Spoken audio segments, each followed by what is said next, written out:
Okay, we are live. This is October 6th, 2025. This is Commissioners meeting. The last several meetings we have not ended in a great way, so just kind of wanted to go over a few things. I need to apologize to Annette that it was asked last time why no comment was on the agenda. I kind of forgot till hours later. I'd asked her not to put that on there. That is a privilege, not a right. This is a business meeting. The public is invited to listen in on the public meeting, not necessarily to be a part of the public meeting. And would like to keep the comments to what we are dealing with, and constructive comments would be appreciated. And if we do go to public comment, there will be a 2-minute limit on the public speaking. So with that, I'll call this meeting to order. And for those who have the agenda, we're going to move Karen LeMaster to first, as she has family issues to go to. So Karen, we'll move you up.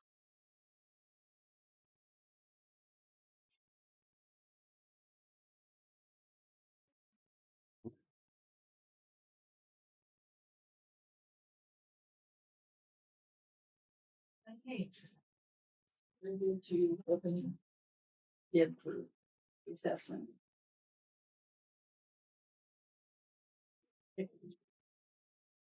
I didn't say she's opening the bids for the open bids for the assessor contracts. We only have one bid. This is from Tapco, which is the company that we use currently. The bid is for $498,625. 498 what? 625. Okay. So we will look over this. I'll give you guys a copy of it and mark a copy, and I'll keep a copy, and then we will meet back in 2 weeks then to go over this. Okay, so you're going to take it under advisement. Yes. Is that common to just have one bid on this type of? That's the way it ended up last year. Or I'm sorry, 4 years ago, we had 3 companies that had asked for the specs. 2 of them did turn in the stuff, but right at the last minute, one of them pulled their bid. This time we had 2 companies ask for the specs, and apparently only one has bid. But you've used this company before This is the and not company had a problem. we've been There's using. no reason to try to get more bids or anything, No. as long as there's no surprises. Right. Yeah. That's why we'll look it over, and then we'll meet back in 2 weeks and go Sounds over good. that. Oh, If that's okay. just curious, was that price competitive to what it has been? That's more than the contract that we have now, but yes, that is probably Close. a competitive price for that. We We have have to to have a motion.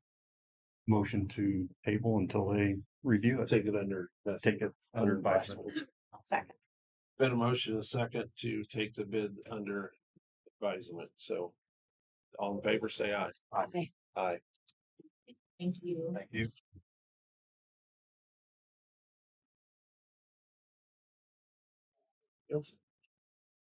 Melissa, are you here?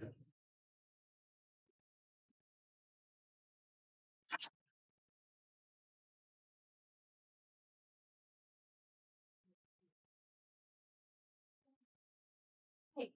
Morning. Never done this before, so I don't know how this goes.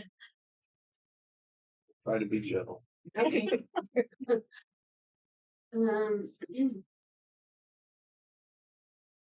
Do you guys have a copy of the letter that I sent in? Yes. We do. Okay, so that's helpful. So I'm not sure how to create change, right? I am 48 years old, and in the last year, I've had to learn, embarrassingly enough, how our government works. Right. And I just don't, maybe everybody else got educated about it, but I didn't. So I never had an issue.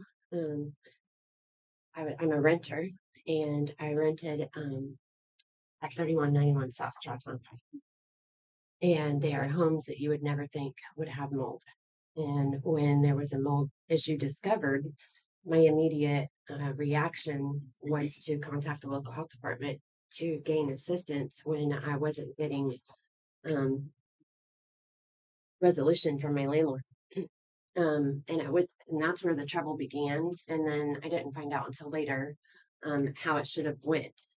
One thing that we do have going for us in regards to the letter is with the employees that didn't follow protocol because the protocol isn't clear, are no longer there. So, I mean, that's a good thing, but I'm sorry for those people that lost their job. I don't think it was a direct result of anything related to my case at all. So since I filed this report, I did sit down with the health department, with the health officer and the new environmental director. And then another worker, I'm not sure what her name was, but I provided them with all the details, all the pictures, because my files completely disappeared. So I guess when I'm here, I didn't know that would happen. So when I went to that meeting, I thought it's over until I got an email Friday saying I'm coming here at 9 in the morning. So here I am.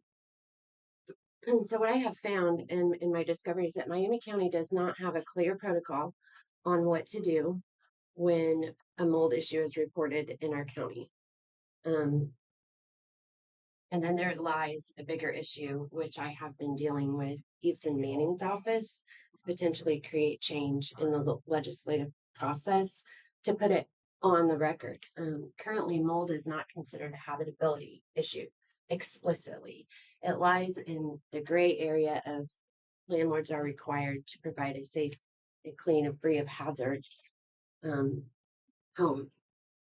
So when I made my initial report with the health department in March, I didn't receive a call back.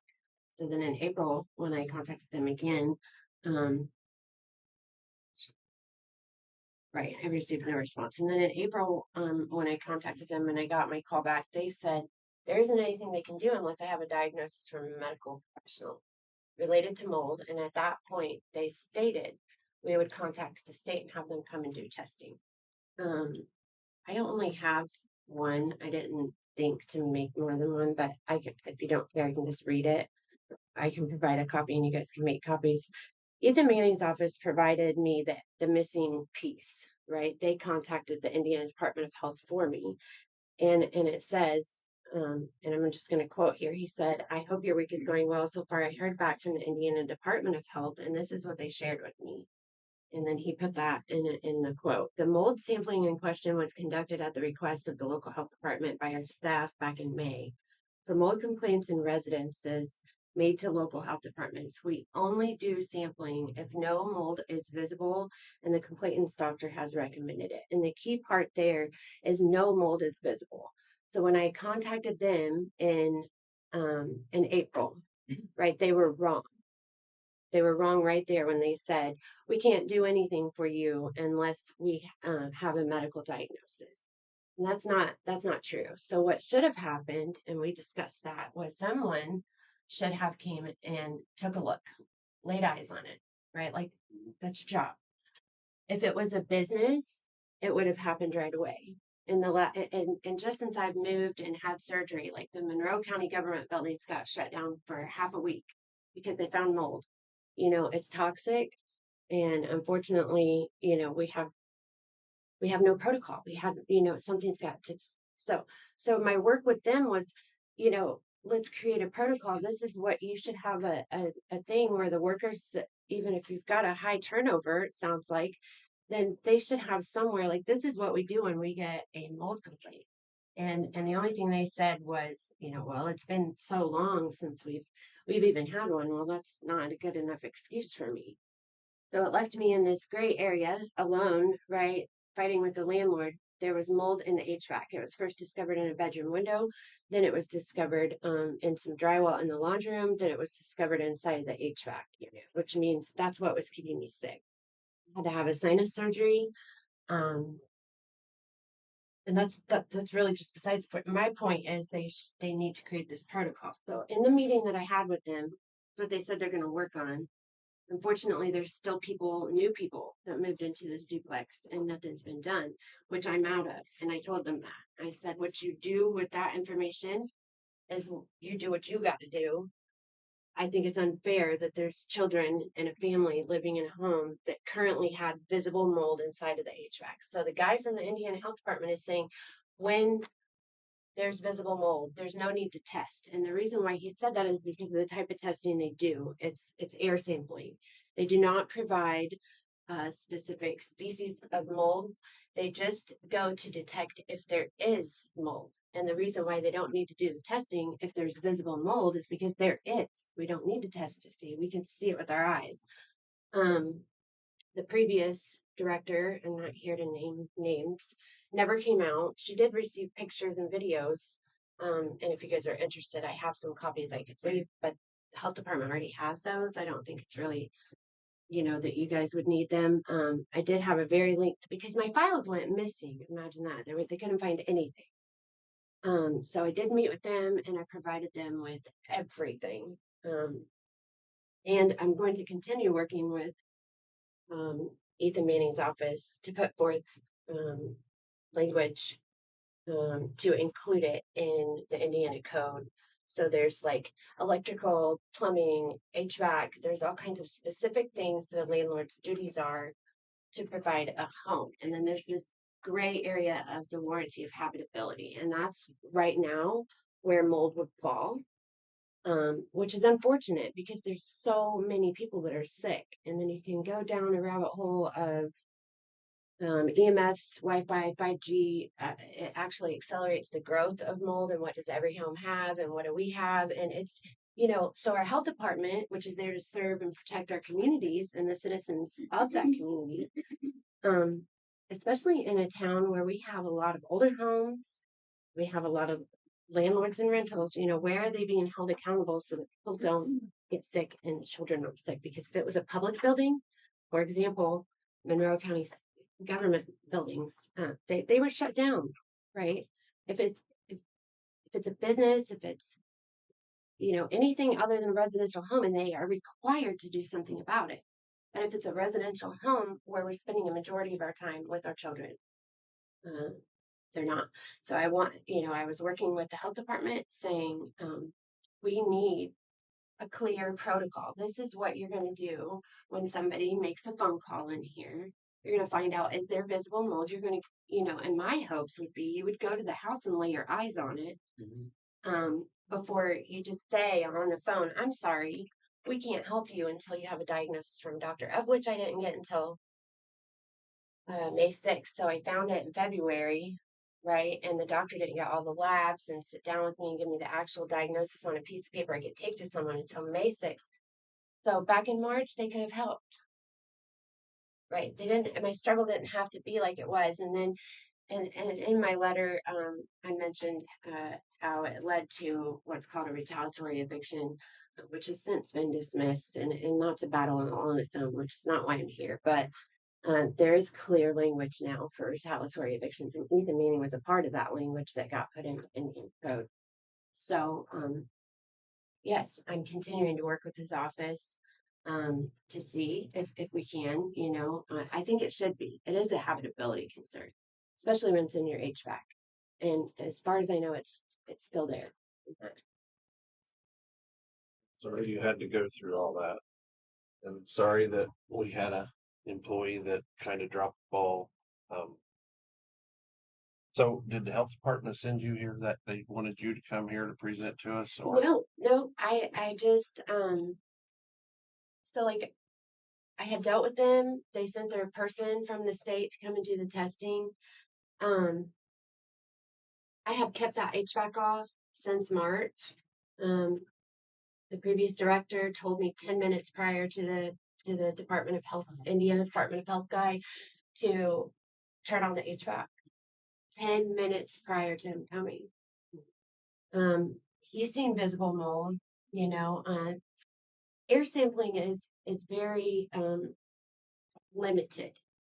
And they don't, like I said, they don't provide, because they don't have the funding, they said, to provide the testing that tells you the type, just the presence of. But even then, petri dish testing is like the least reliable type of testing that there is. Swabs are much better, but again, we're working with state budgets and on a thing that most people aren't speaking out about, and they want better standards, which I do. And I think it's important for everyone. But no, I didn't know the process. So, right. So I started learning on my own. Who is over? That's what I went to ask. Who is over? Who can, because everybody's got a boss, right? Yeah. So who is over the health department? And I just wrote up this letter and took it to both places. And then they asked for a meeting. And then I don't know how I just got an email that said, you're on the schedule. Be here at 9. So here I am. All right. Well, thank you for informing us. Like I said, I hope sorry, they get to a clear protocol, right? Like it's important. They need one. They need this is what we're going to do. Most importantly, inspect it. She wants to health department. she's a, well, they have a meeting tomorrow night for the health Health board. department or health board. Yeah. But, The yeah, If you would like to attend that at 5:30 at the health department. 5:30. Mhm. Okay. That way, at least you can be heard on all aspects. yeah, And that way the board would know what you talked to the health advisor and or health official and the new environmental health. Yeah. They would know you've talked to them and they would hear this. Okay. So it's not mandatory, it's just a suggestion. Right. Okay. We can do that. So here I am because I got sent the email on Friday and I was like, oh, okay, I guess I'm gonna go talk to them about it. I'm learning as I go, but thank you for hearing. All right. Need anything else? Any Nope, questions? that's it. Okay. Thank you. Brad, I don't know if your PA's on, but is there a way you can put the volume up? Or? No. We have the next speaker speak more into the microphone. They're on. Okay. Sorry. Jerry, are you here? About the line fence issue? Okay, we'll move on. Corey's not here either. Here he is. Okay, good timing, Corey. You're Come up. on up. Oh, I'm up. Okay, perfect. Moving ahead of schedule. We had a no-show, so Oh, great. Where do you want to start today? I had several things before you. Let me organize my thoughts here. The first thing that I would say we could probably do would be I have a contract now officially from Denny Excavating to demolish the old Grissom Inn.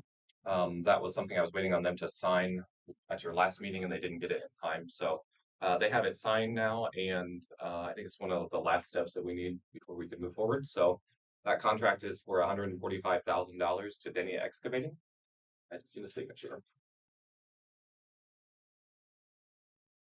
yeah, all three of us need to sign that. Just you, Mr. Chairman, and then the auditor as well. Okay, so we'll need a motion. Move we pay that invoice. That's a It's contract. actually a I'm contract. sorry, contract. Been a motion and a second to have the chairman sign the contract to Denny Excavating for tearing down the old hotel at Grissom. All in favor, say aye. Aye. Aye.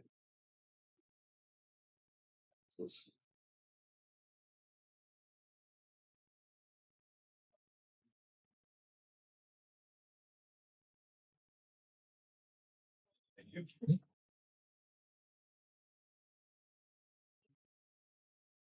The next thing on your list today is I just want to give you an update on our floodplain ordinance. DNR has asked us, FEMA and DNR has asked us to revise that. I know we just put a whole new one in place back in 2023, so 2 years ago. FEMA has come out and DNR have come out with just some new verbiage they've changed and altered. So that's what you have in front of you. You'll see what the original was, and then off to the right in the red are the comments that show what they're changing it to. They're just updating a lot of definitions for the most part. Should be pretty easy there. Plan Commission did go ahead and they did review that and gave a favorable recommendation to you on September 10th at their board meeting. And so now it's before you today to hopefully adopt the updated language there that we need to satisfy FEMA and DNR. Questions?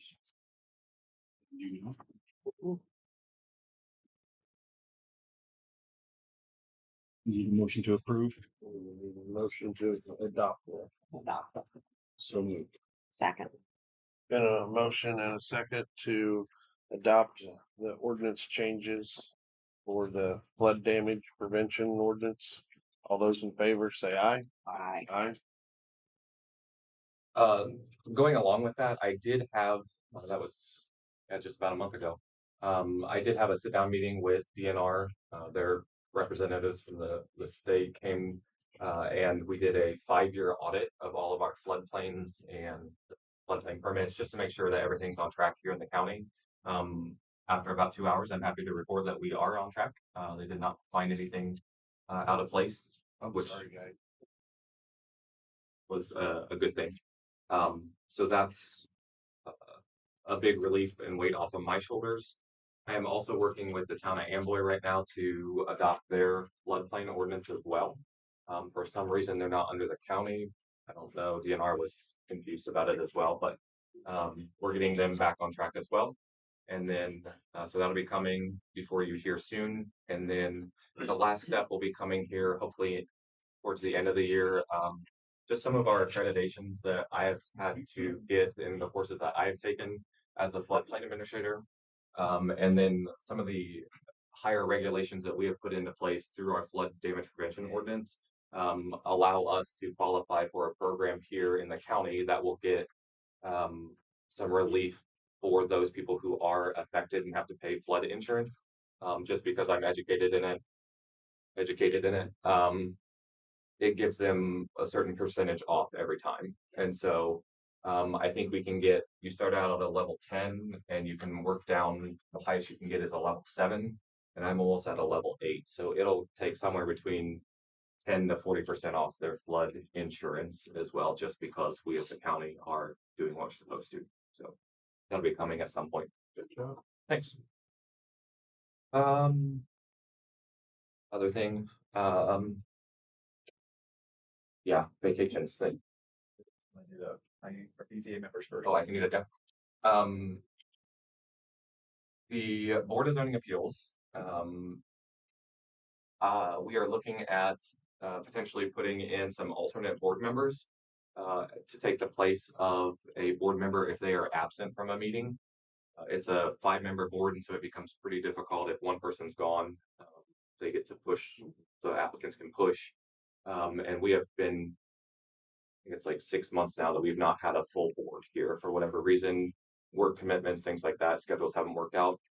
And so that becomes pretty tricky. And so per Indiana code, we can put in alternates that would have the same voting power as a regular board member to take the place, just so that other person could come back. So I would like to recommend Randy Heilman to be an alternate board member to work in place of a missing member. If you remember, he has served many years on BZA before he retired, and I'm asking him again if he would step back up to the plate. Randy, do you agree to this? I have. Okay. We need a motion. Need a motion. I move that we appoint Randy Hallman as an alternative member of the BZA board. Been a motion and a second to appoint Randy as the alternate BZA board member. All in favor, say aye. Aye. Welcome back, Randy. Thank you. We are looking at maybe some other ones just to help spread that load out too, to move forward, as we will have a full, maybe alternate board member for each one. Just going forward, just needed a quick Band-Aid right now. So the other thing before I move into our vacations, I did want to ask if you guys would potentially look into your timekeeping policy for exempt employees. Several of us moved to exempt status last year, and if you remember, Exempt employees are not allowed to accrue comp time or the overtime status. If we do have extra hours that we work in that week, we have to use them within that same pay period. And it's become difficult sometimes, especially being a small office, to use those hours in that same pay period. This past pay period, I accrued 7 extra hours of time due to board meetings, budget hearings, and then I had a conference as well. 2.5 of those 7 hours I accrued on Monday night, and then that was the end of the pay period before Tuesday started a new one. And then this pay period, I had staff that were out with on bereavement, and so I've already accrued 3 that I can't get used before tomorrow. So if there's something you guys could do to look into that, especially for smaller offices or busy seasons where we can't use it that fast, that would be appreciated. What would be a They were reason? compensated with more money to help Correct. Yeah. they were given more money than the regular increase to compensate for the overpayment for their overtime. Right. Instead of overtime. What would be the reasonable amount of time to? That's something you can take under consideration, but that's why they were given the pay increase up and above, was to compensate for any overtime they would be getting. Just something I wanted to make you aware of. Okay.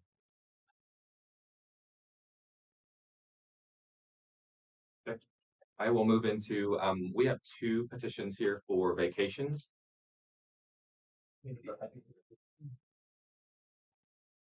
I sent this all out to you as well.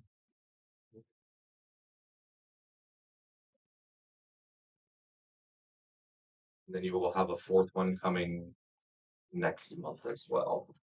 I think Megan is going to present that one next month. I will be out. At that point.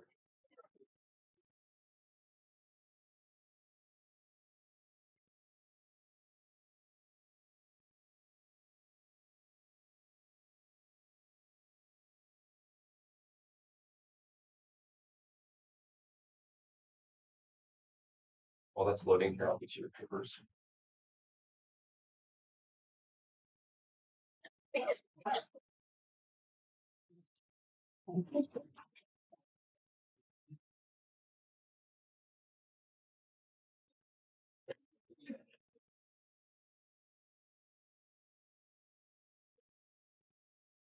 Okay, perfect. So vacation number 2 of 25. So this was from Dennis and Jeannie Knopf. They applied for this on August 29th, and they lived at 9197 North Old Route 31. That's actually Perrysburg. It has a Macy address here. The notice of the hearing to vacate the public way was published in the paper on September 24th, so you'll see the affidavit here. And then also notice to the abutting landowners was sent via certified and first class mail on September 19th as well.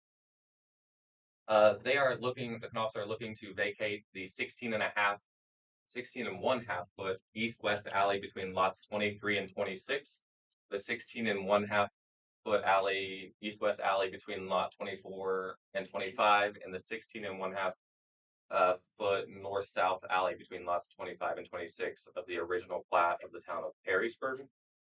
You can see here, it's the red section. The lots that are affected would be those blue ones right here. Here's a better overview of it. Really probably should have, at one point, would have been built in here, but at this point, not being used. I did go take a look at it. That was on Friday. I went to look at it. It actually confused me there for a second. I had to turn my map around multiple times. But this would be your alley that you're trying to vacate here. So it continues to go through here in between these 2 houses. And then it does, oh, this is the back way. So looking back here. And then there is the side alley that would go through. It looks like there's a house and then a garage here that they're looking to vacate as well. So otherwise, this is just a quick overview of it. Here would be where that alley's coming through. It's just looks like a yard out there for the most part. Do the neighbors object to this at all? I haven't heard anything from neighbors. Okay. I believe they're wanting to build a garage potentially back here, and it would span over that alley, and so it was going to throw some problems in there. At this point hasn't been developed. See no issues with it. I did not see any issues with that one. Need a motion to approve?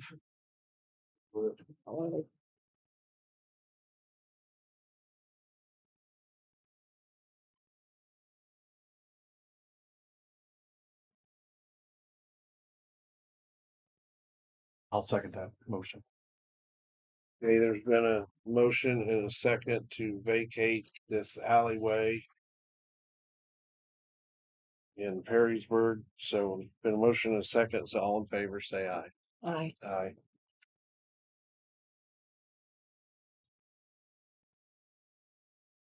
And then right on the heels of that one as well,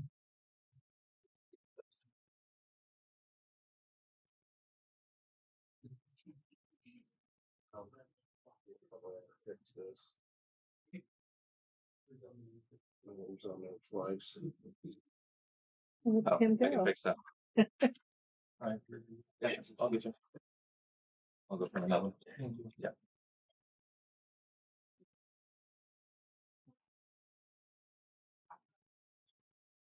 Not the new one.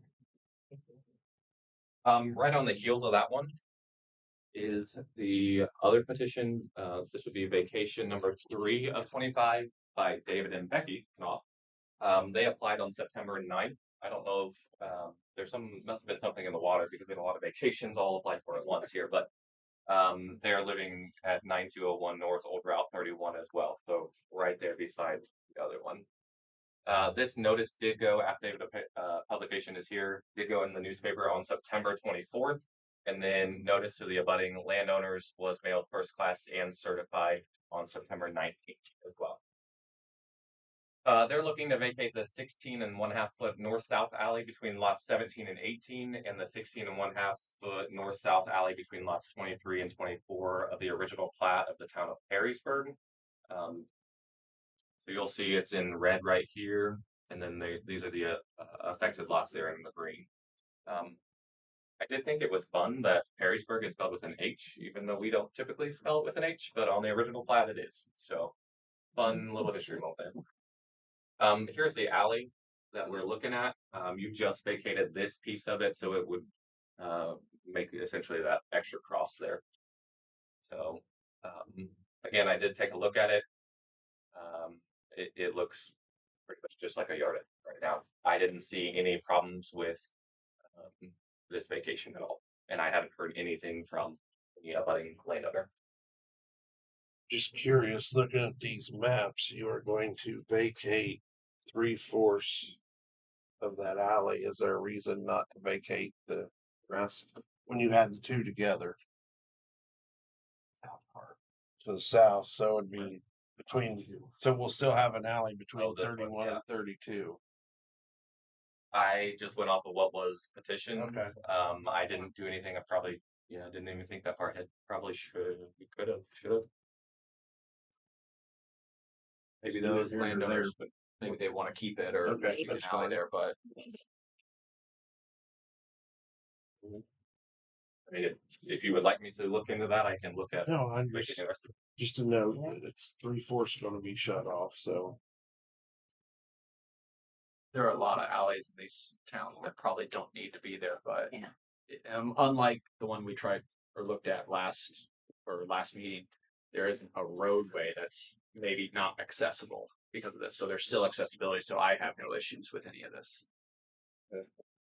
I'll move we approve vacation of those alleys as that alley as well. Second. a motion and a second to vacate the second alley in Perrysburg. All in favor, say aye. Aye. Aye. Okay, I think that's everything for me. You want to do this one too? Oh, is it having your name? Yeah, I'll fix it. Sorry.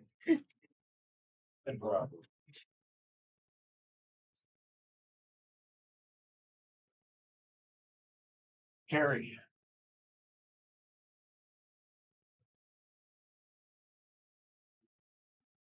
Thanks.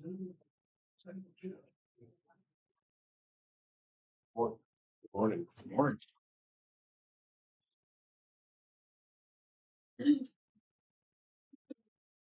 On that contract, Hill River, Ferry Road gets signed in 100 North. You asking, did it? Yeah. Oh, well, that's will. okay.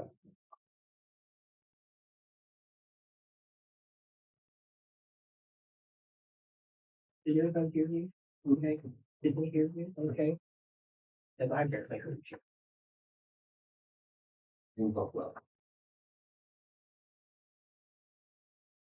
We have a contract for the Hill River Cemetery Road and 100 North. You signed. They're gonna start supposedly the 27th. It's gotten since. I think they probably want to know now. This is the agreement we had between Makita and then our portion. So I'll just review that amount for you. The Makita portion's 105, 522.50. And then Carrie was having extra done, and our portion was 17,402.50.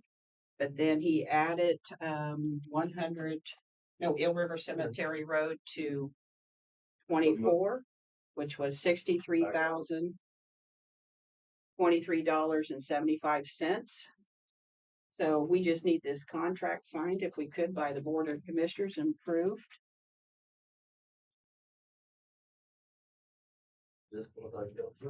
I put it on top so that they wouldn't. And then I also have a notice of award for you to sign, if you would please, and the NTP, which is two of them there. Notice to proceed. I'm still looking for it here. Got a lot of papers here.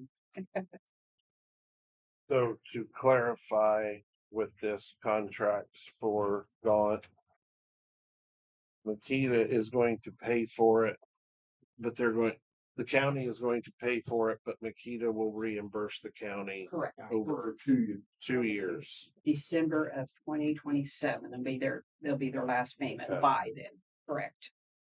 And so there was a concern that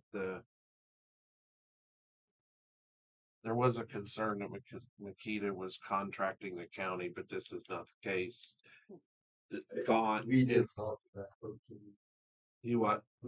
Wanted to ask about it. Yeah, but anyway, it is not the county getting contracted. No, Thought Son is doing the work. Right. So we would need a motion to sign the contract with Gaunt & Son for $105,222.50. So moved. Second. All in favor? Aye. Aye. I have a spare contract. If they'll sign that, then we can give that one to Annette, then I won't have to do anything else. Double signatures. And then has to sign it too. We'll sign him even pass.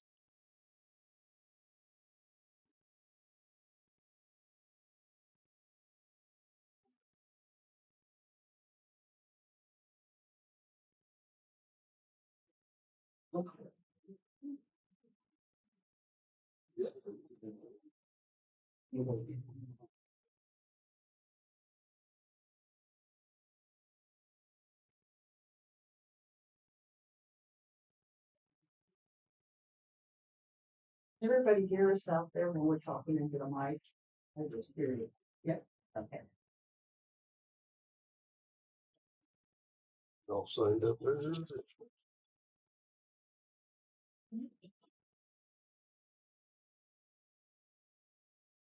I guess you're being. Sign down here instead. Does it matter? You're signing that right there. She signed it up here. Sorry. Could have doubled there. or If we something. do it wrong, does No. it matter? No, Janice? that's fine. That's just, it's all good. Oh. Here, I'll sign it. We'll just confuse you, Carrie. She already, yeah, well, it's. How's that one? Kinda Like that better? Still, your name's at third. So, yeah. So Annette, this is the one you can keep. All right, thank you. I need those other 2 copies. Typically, you don't have to sign the notice to proceed, but they set it up like that, and that's fine.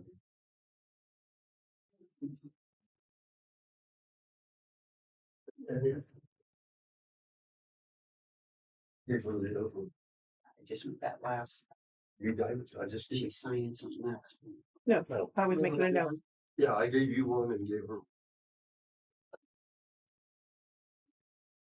Oh, you got right. There you go. That's what I just did. You should have an award contract that you signed. I need that back.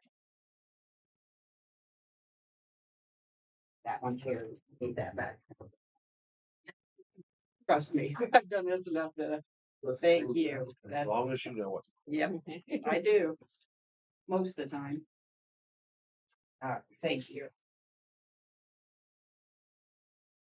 You're doing that. I'll put And this out. here a while back, we had a complaint on, Hidden Hills, the speed limit in Hidden Hills. Yeah. So. Yeah. She's got a paper that's showing. We could put a suggested as they come into the thing instead of spending, $5,000 for a traffic count in the whole town. See how that goes. We can do it right off Mexico Road when you get Pim Road, so they'll see it. This applies to all. And we'd like to do a 30-mile-an-hour. 25, I think, is too slow. 35 might be pushing an issue. I don't know. So the paper I gave you was the history of speed limits in Indiana, and this is from the NDOT website. So it's not something I just pulled out of anywhere. So just to let you know, It's good to know that. Indiana. And then you'll see on there, about to the bottom, the 30 miles for roads in urban districts. I'm gonna give you one. You gave me 2, Janice. Oh, that's why. I can pass that down. yeah, there you go. I'm gonna give Mark one, so he knows that we didn't make this up. He's only getting motion. No, it's stapled together. So if you maybe vote on that to do that. I move we allow the 30 miles an hour speed limit to be suggesting, okay? That's a bad thing. I Yeah, mean, Tim can warn him, I suppose. You can- if it is. Harry, I've been on my unmarked through the daytime, different times when I've been running back and forth, just kind of prowling around back there. And I'm not seeing, no, I'm not saying that may not happen again, but I'm not seeing anybody zooming around back there. The Well, occasional gators on the paths crossing back and forth. But those are all, everybody I've seen out there driving lives out there. I'm not seeing a lot of off county Like I traffic. said, this is suggested, it's not a. Yeah. That gives us something to work with, but I looked into it and, well, And they're talking about kids. Parents are responsible for them kids if they want them on the road and what they're doing on the road. So even if they're walking their dog, I mean, you're walking and even running at 25 mile an hour, it seems like they're going too fast. and I can say, and I've seen some people walking their dogs and different stuff, but I haven't seen anything that is out of control other than, like you say. Thank you. And I'll continue to, and I told the guys when they have time to go through there, like I say, look, when I'm out and about, I'll slip through there because if they're gonna speed, they're not gonna see me there, so I mean, there's only a few streets in there that they could get up. I see the county highway truck drag racing back there. Is they both white? Or one was a pickup. One was a pickup, yeah. Okay. One us. No, I haven't seen it. But we'll keep an eye on it. But that will help. Thanks. Okay, thank you. So we have a motion I move to. and I'll second. There's been a motion and a second to suggest the speed limit in Hidden Hills at 30 miles per hour. All in favor, say aye. Aye. Aye, opposed, none. Just a little interesting tidbit on this paper Janice gave. The first known speed limit established in this way was on US 31 near 28 in June of 1937 at 40 miles an hour. Don't think that would fly now. You go 40 mile an hour, you're gonna get rear-ended. Yeah. John Gellinger was probably the first person to violate the speed limit. Zooming through. And then I got a couple emails Friday from the state of Indiana, Department of Transportation. The first one is about DBEs, which is disadvantaged business entity. And all of our contracts, bridge, whatever we do, there's got to be a percentage that you use a DBE. Well, the U.S. government has now a DBE now is excluding race and gender are removed as qualifiers. So now a DBE has to prove economic disadvantage or social standing. So that's been eliminated unless they can prove that. So that's kind of a good thing. And then the other email I got was about sanctions for any of our contracts. So I'll have to go online when we do a bridge contract and make sure they're not from a certain country. One of them was Russia, of course, and North Korea, Cuba, several others. So that's just you get rid of some paperwork and then you pick up another, which that should be probably all, I'm guessing, all parts of government. So there's that. And lastly, I got from Jennifer Yates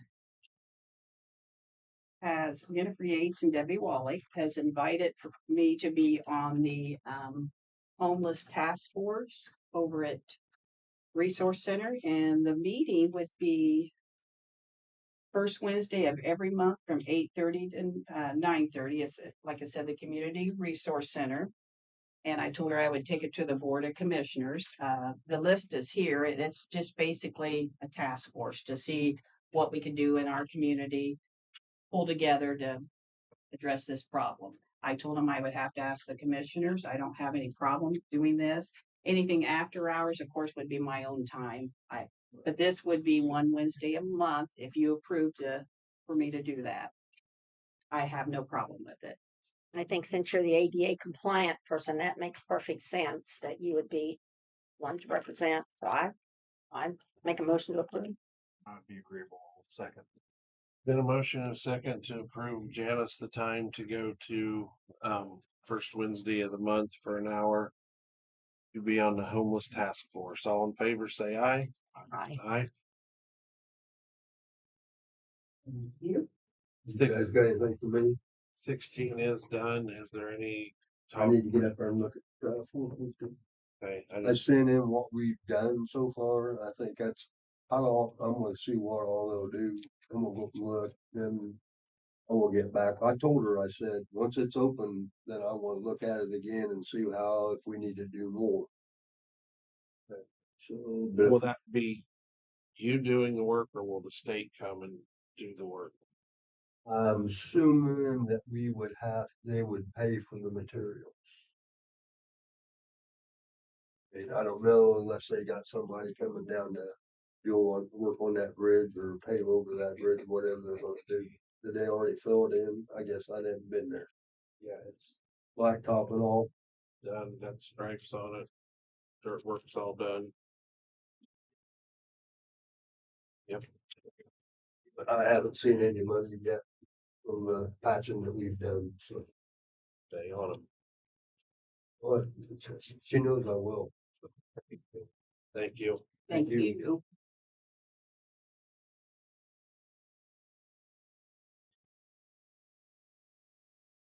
Okay, our next topic is talking about EMS. This has been a years-long discussion. This calendar year has had countless meetings meeting with Lutheran and meeting with Parkview. It is a difficult decision. There are pros to go in either way. There are cons to go in either way. There's just been lots of discussion.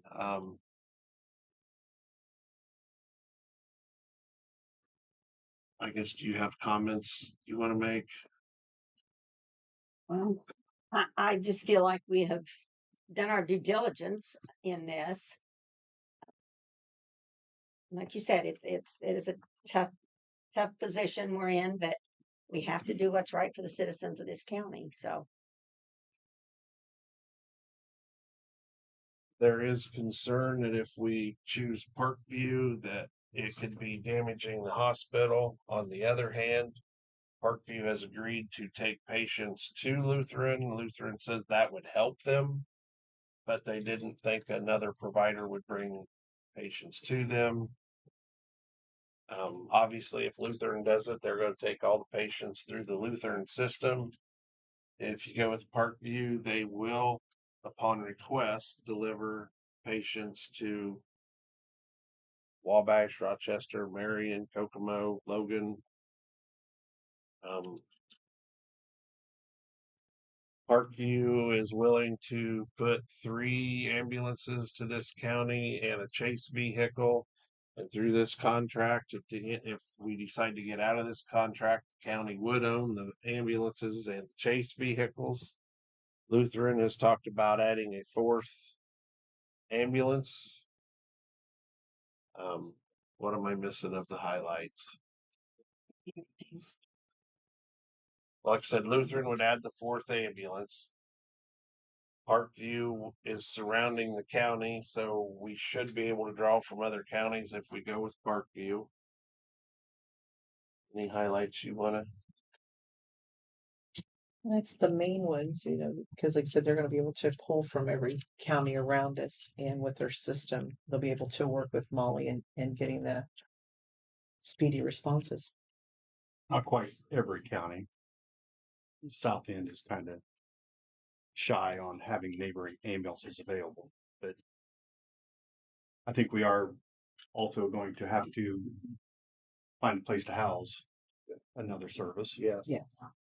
Yes, if we choose Parkview, we do have to find places to store the ambulances and the crew, which is an unknown cost, unknown locations. If we go that route, the goal is to be up and going by the first of the year, which obviously we got our work cut out to try to find places to park 3 ambulances.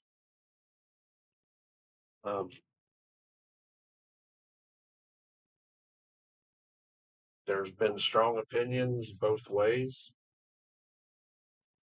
and you're not hearing a whole lot of discussion here, but we've had hours of discussion. And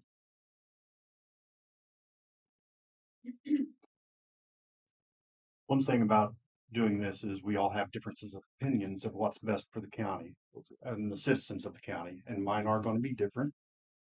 I don't believe the timing is right to make the changes that might be coming, but we all have past experiences, so I'm using mine. And I would also like to add that we are elected officials and we are elected to vote our conscience, and that's what we're going to do. yeah. Well, it's been a long, hard process. And in my opinion, I think it's time to give someone else a chance. So I'll make a motion. We go with Parkview and hope it works out. We're going to work hard to see that it does. We don't want to harm Duke's Hospital, but I think we need actually better service than I've experienced in the past. Mr. Chairman, I am choosing not to second the motion. I will second the motion, and also let you know that we have talked to other counties, or another county that has done the same thing. And is life perfect with going with Parkview? No, there's growing pains. Their comment was it is way better than what they had. That is one person's opinion. So like I said, we have met and discussed and mulled over this countless hours. Right. Did you say that the county had to provide a building for those needs? Is that what you said? Yes. So then the county would own that building too, with the, if something happened and the ambulances, or how does that part work? It would either lease or purchase a building. There are some things sort of in the works, a lot of unknowns. I know Herb's been working on a certain location that if something would happen there that we would have a place, but I'm not free to say what that is, but if that would happen, that would be great in this case. But That would be effective in January or now? the goal is January. There's nothing set in stone that it has to start Jan 1. That's the goal.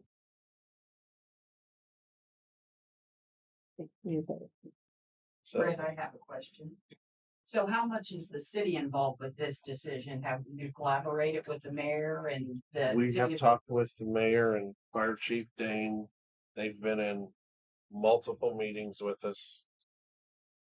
And yes, we have discussed. But ultimately, it's the county paying for it. It's our decision and it's on us. So there's been a motion. Oh, Could we hear Mark's opinion as to why he is not in agreement with it? that's up to Mark. Yeah, Mark.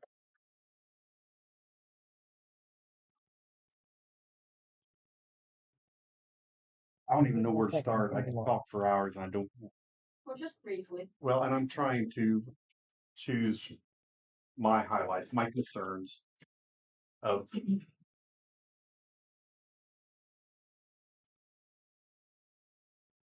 what I see as the issues that we are trying to solve. I don't believe that changing services is going to solve those issues. I think there's other ways of getting issues resolved without what I feel is abandoning the hospital by bringing in another ambulance service. It may not be actually abandoning a hospital. Patients will still be going to Duke's. An ambulance crew is obligated by law to take the patient to the most appropriate hospital. We can't choose what hospital that is. If Duke's is the most appropriate, that's where any ambulance will take that patient. Just like if it's more appropriate to go to Howard or to Marion or wherever, that's where the hospital ambulance crew has to go. So that's not a concern of mine. I've just been around the service long enough and understand how a system works. I'm just not ready to make that decision yet to make such a big change. Will the patient be able to choose whether to go to Fort Wayne or to Indianapolis? No, there is a limit to their request.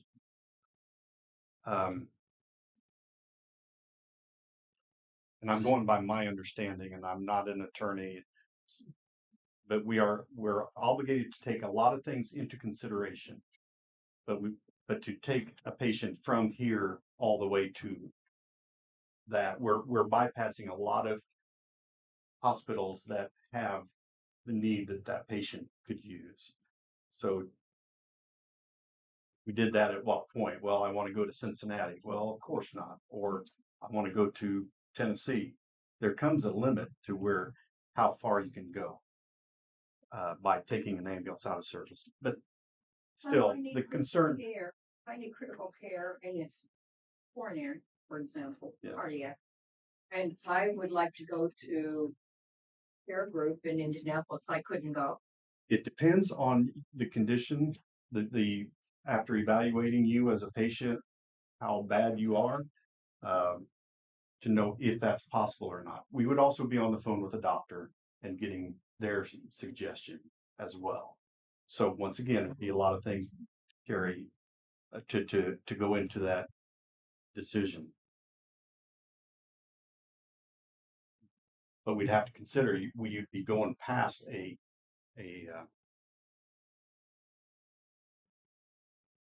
coronary care clinic in Howard County to go on into Indianapolis, and then that would be a problem. So to avoid that situation, I guess if I needed to go to an emergency room and if I needed to go to a higher level, then I would just need to go to Kokomo first. Is that correct?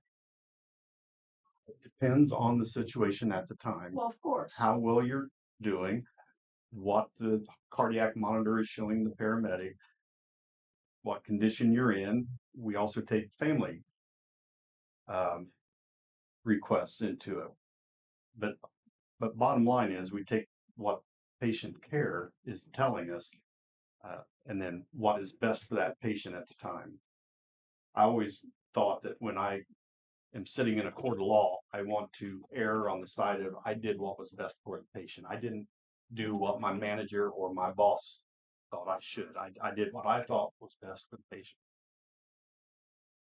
So I also don't second guess another paramedic's opinion or decision of what they did with the patient, where they took them. Every run is different. What happens if I lived here and Parkview picked me up in an ambulance and I said I would rather go to Wabash?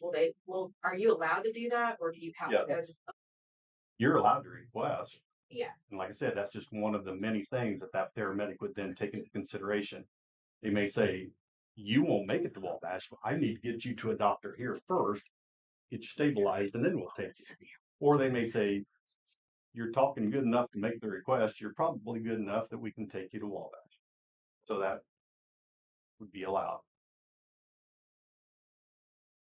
Yeah, I'm sorry, Lane. I don't know exactly how to answer your question. There's just a lot of concerns on my part, just from my experiences, that I'm not ready to make that change. However, I may be wrong. I've been wrong before. I also say on some things, but Your concerns in these meetings. oh, absolutely. oh yeah. May I ask, just to clarify, I understand, and I agree that's protocol, it's patient care, and that's currently what we have. Would it be fair to say, or I guess it would be my understanding that if you were to switch to Parkview, their protocols or procedures and philosophy would be the same, because that's continuity across the board for all emergency. It's just like it is in law enforcement. So I mean, I guess that to be, maybe to clarify that, would that be applied the same to whoever the service is? Because sure, we have Lutheran and we have Parkview helicopters. We have another helicopter that come out of Muncie and they're going to. I would assume that was taken in. I would hope that was taken into consideration in any negotiations, that they would have the same philosophies. And from what we understand with the contract with Parkview, if someone gets a broken arm, broken leg here in town, they are taking them to Dukes. Now, if it's cardiac, I cannot answer what they're going to do. There may be a helicopter called in. I don't know. But they do agree to continue to take patients to Dukes. Obviously, cardiac is not going to be one that's going to be staying Unless they need to be stabilized. unless they need to be stabilized. But so we are not trying to yank everything away from Lutheran. Do not want that perception. It'd be the same as in Fort Wayne, where you've got Lutheran and Right. Parkview. Yeah, I mean, they're again. I think that's, but yeah, maybe or just to say folks that I agree with what Mark said totally, as far as that's a concern to take into factor. But I would hope that would be across the board wherever you go. It's the same thing for us on the emergency side. You know, we have to go whoever's best equipped to handle. Yeah. And Fred, you know, is there something that prevents Dukes from leasing the facilities up there to Parkview for their ambulance? We haven't got to that point. So didn't want to have that discussion until I don't know. I don't know if I personally don't know, is Lutheran going to maintain having the ambulances that they already do? Will they be part of the ambulance chain that they are able to get calls? I don't know. I'm going to guess probably not. I don't know that answer. There's a lot of unknowns either way we go. But like I said, these discussions, we have done these for hours. So I guess at this point, I'll call for a vote. So all in favor of getting Parkview for EMS, say aye. Aye. Aye. Opposed? No. One. Mhm. But, and I respect Mark for his opinion, and no one's put more thought into it than he has. And I hope we prove him wrong on this. I don't I know. hope so too. Like I said, we could be wrong, hope we're not. Next on the list, we've talked about the remodeling of the courthouse. And we have a contract here with Elevatus for $52,900 to get this drawn up, which would be the handicap accessible entrance, changing the entrance here to the west where men's and women's restrooms would be, and they would be ADA compliant. And I don't remember the quote. I said it the last time. Around $550,000 for construction was estimated cost. But I just need a motion that we go ahead and move forward with hiring them for design. So moved. Second. Been moved and seconded to go ahead with Elevatus for $52,900 to draw up the renovation. All in favor, say aye. Aye. I believe you have minutes, and payroll, and claims, and Well, you just got the commissary report from the sheriff's department that she just submitted for your review. Just want to cover that one real fast, just as part of her protocol that she's got to do. so It's just for your review, and she's just submitting it. we don't need any. Okay. Just so that did you accept that you received them? Okay, we accepted the commissary bank reconciliation from the sheriff's department. So now, Yeah, what we got? minutes.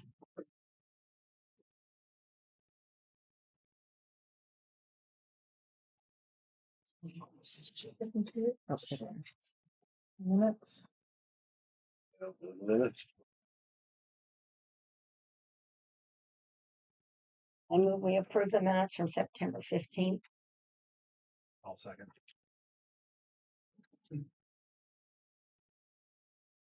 Probably not that far back. I should have marked it for you. But I got two things. Oh. Wondering why I was seeing.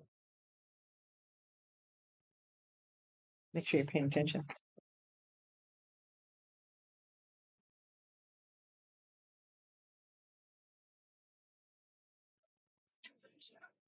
Thanks. And here it is. Claims. Next, we have the claims. Did we vote on that? Did we vote on the minutes? No. Guess I need a motion in a second to approve the minutes. Got a motion. Yeah, and a good. second. Second. I need to vote. Sorry, my bad. Aye. Aye. Aye. That passed. Sorry. Then I have the claims. Move we approve claims. Second. Been a motion and a second to approve claims. All in favor, say aye. Aye. Aye. I'll get with it.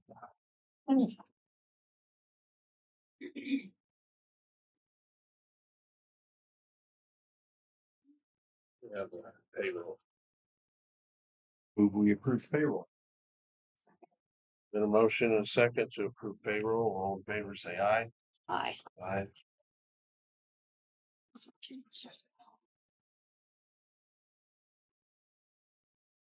Mark, do you have anything for us? I don't have anything for you. Nothing. Use just need yours.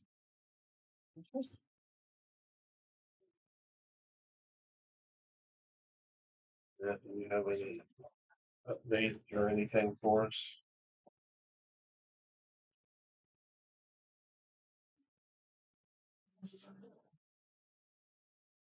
That's We have a These are for request. Cory. We, in the prosecutor's office, we've been for the last couple of years trying to clean up the fourth floor and get rid of some files and some boxes. We came across a bunch of yard signs. October is Domestic Violence Awareness Month.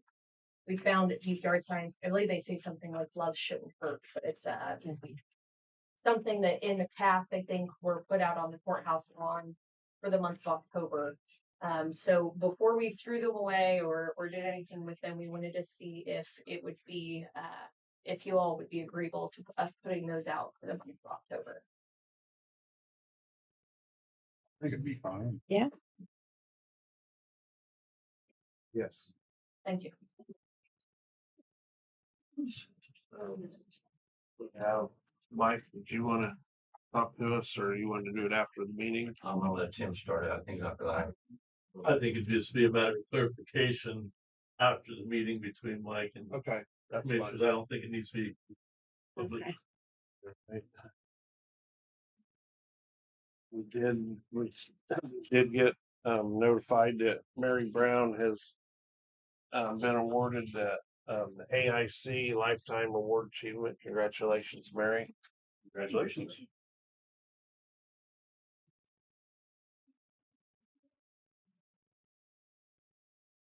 With that, I would Move we adjourn. Oh, I just wanted to follow up on last stuff after you. Did you guys ever find out about any of the contracts with Baker Tilly? Did you ever get answers on those? we have found, yes, yeah, we've looked at them. So there are contracts in place? yes. Yeah, For what amount of money? So there's a contract for budgeting assistance, the 5-year capital plan, the remodel. Was there one for the annual report too? don't know about the annual report. We do the annual reports. Hmm? We do the annual reports. That she does the annual reports. There was a bill from Baker Tilly for help with the annual report for $3,000. That was one of the things I brought up at the last. Yeah, they do assist with that. We have the approval for that. It's all in part of that contract. Which contract? Yes. Which contract was that part of? The budget one. Mm-hmm. Well, that's where I'm confused because that was signed in May, but that bill was done in June. That's what I was following up. Say that again. The bill was submitted in January for help on the annual report, but the contract wasn't signed until May. But that was never done in a public meeting, so you figure out what happened with all that. No. Mark, can you help me out on this at all, or? The one I recall, the most recent one was the one from May about helping with the annual report, like the council's looking at like the 5-year plan and the budget help. So I didn't look back through past that one because I thought we were looking at what was the most recent one. I know I signed it and I do not remember discussing it. So I guess it's on me. I do not. I do not. And that's on me. I signed it. Also, in follow up to the last meeting about the museum, has Mark agreed to be the liaison? Guess I haven't made a decision yet. I apologize. It's all right. You have a while. Adjourn. Want me to move it to adjourn? Okay, make a motion, we adjourn. Second. All in favor, say aye. Aye. Aye.